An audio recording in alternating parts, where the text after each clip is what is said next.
the bell icon on YouTube and don't miss another update.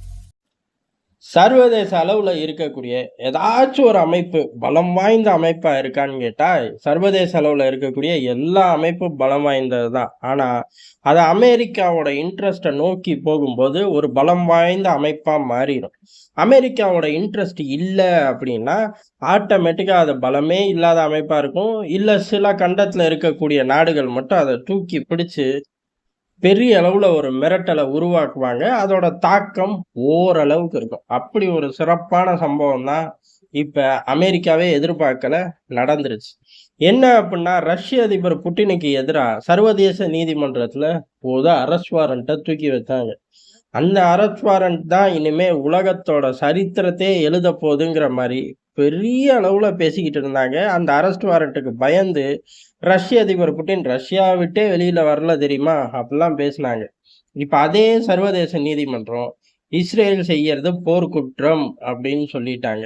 இப்ப America எங்க கொண்டு போய் மூஞ்சிய வச்சுக்கும் அப்படின்னா, ஆனா அமெரிக்கா இதுக்கெல்லாம் அசந்தா வல்லரசு அப்படிங்கிற அந்த பிம்பத்தை தொடர்ந்து தக்க வச்சுக்க முடியுமா?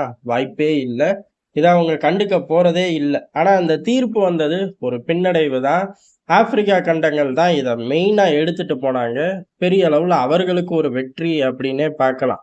இத மத்திய கிழக்கு நாடுகள் கூட, வளைகுடா போன்ற நாடுகள் கூட பெருசா இதை எடுத்துட்டு போல. ஆனா ஆப்பிரிக்கா கண்டம் இதை பெருசா எடுத்துட்டு போனாங்க.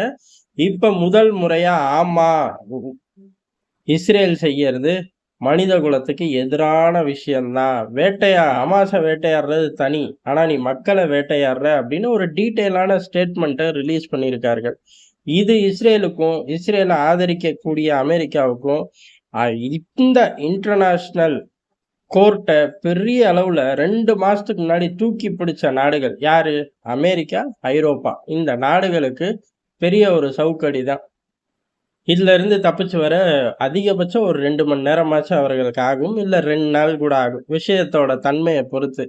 அந்த அளவுல ஒரு தோல்வி, அதுவும் ஆப்பிரிக்கா போய் ஒரு செக் வைக்கிது அப்படிங்கிறது ஒரு பெரிய விஷயம்தான். இஸ்ரேலுக்கு இந்த ஒரு பேக் ஃபயர் போக, சொந்த நாட்டு ஐடிஎஃப்ஏ பெரிய அளவுல இஸ்ரேல் கவர்மெண்ட்டை திட்டி தீக்க ஆரம்பிச்சிருச்சு. காரணம், நீங்க போடக்கூடிய ஒண்ணும் இல்லாத திட்டங்கள் தான் நார்த்து காசால இருந்து ஐடிஎஃப் வெளியேறவே வச்சுச்சு. இப்ப மீண்டும் காசாவை கட்டி அமைச்சு ரூல் பண்றதுக்கு ஹமாஸ் தயாராயிருச்சு அப்படிங்கிற ஸ்டேட்மெண்ட்டை போட்டு உடைச்சிருக்காங்க. இது முழுமையா ஏற்கனவே நார்த்தன் காசால இருந்து வெளில வர என்ன காரணம்? செம்ம ப்ரெஷர் உள்ளுக்குள்ள, எது நாட்டுக்குள்ள.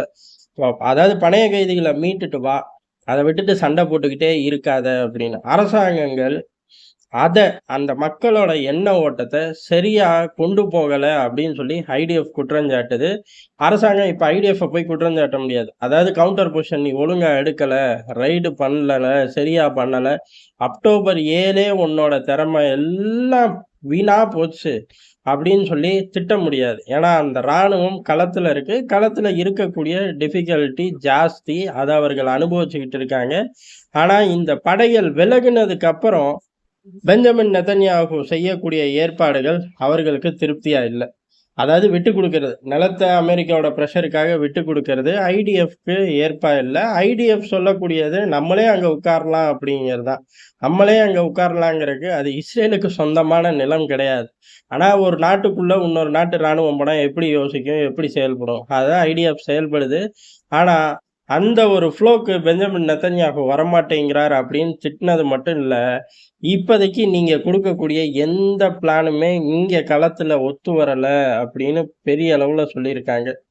ஒட்டு மொத்தமா காசா ஸ்ட்ரிப்ல இவர்கள் நினைச்ச மாதிரி எதையும் சாதிக்க முடியல அப்படின்னா, காசா ஸ்ட்ரிப்ல கான் யூனிஸ் வரையும் போயிட்டார்கள். வெற்றியான்னு கேட்டா வெற்றி தான். ஆனா கான் யூனிஸ் வரையும் போய் சிங்வாரை தட்டி தூக்க முடியல, தோல்வியான்னு கேட்டா தோல்விதான். இப்படிதான் முதல் நாள்ல இருந்து பயணிச்சுக்கிட்டே இருக்கு.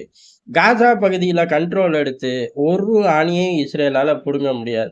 ஹமாஸோட தலைவர்களை வேட்டையாடினா மட்டும்தான் ஹமாஸ் இயக்கத்தை ஒழிச்சு கட்டிட்டோம், இந்த ஒரு ஆபரேஷன் வெற்றி அப்படின்னு சொல்லலாம். ஆனா அதுக்கப்புறம் ஹமாஸை விட வீரியமா பல இயக்கங்கள் உருவாக வாய்ப்பு இருக்கு.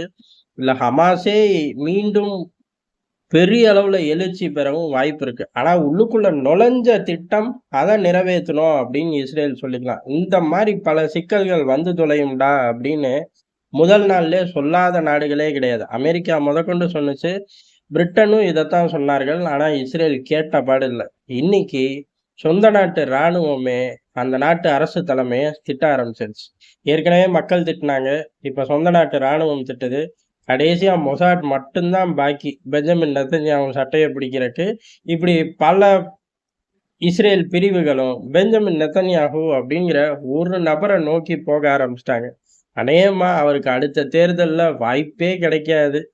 அப்படியே கிடைச்சாலும் வெற்றி பெற முடியாது. அதுக்கடுத்து வேணா யோசிச்சுக்கலாம் அப்படிங்கிறது இப்ப அவருக்கும் புரிஞ்சிருச்சு. அதனால என்ன விலை கொடுத்தனாலும் ஓரளவு ஒரு வெற்றிய கொண்டு வரதுக்கு நம்ம இந்த சீட்டை விட்டு எந்திரிக்க கூடாதுன்னு முடிவு பண்ணிட்டாரு. முடிவு பண்ணது மட்டும் இல்ல. அமெரிக்கா கூட ஒரு பெரிய டீல் பேச சில ஆட்கள, சில லாபி செய்ற குழுக்கள அனுப்பிச்சிருக்கார் அப்படிங்கிற செய்தியும் வருது. என்ன மாரியான லாபியா இருக்கும் அப்படின்னு யாருக்கும் தெரியல. மேபி ஏற்கனவே பெஞ்சமின் நெத்தன்யாஹூ சொன்னது என்ன? அவங்க இஸ்ரேலோட கண்ட்ரோல்ல காசா பகுதிய வச்சுக்கிறதா. அத பேசுறதுக்காக அந்த லாபி குழு போயிருக்கும். வெற்றியா தோல்வியாங்கிறது அதிகபட்சம் 2 நாள்ல வெளில வந்துரும்.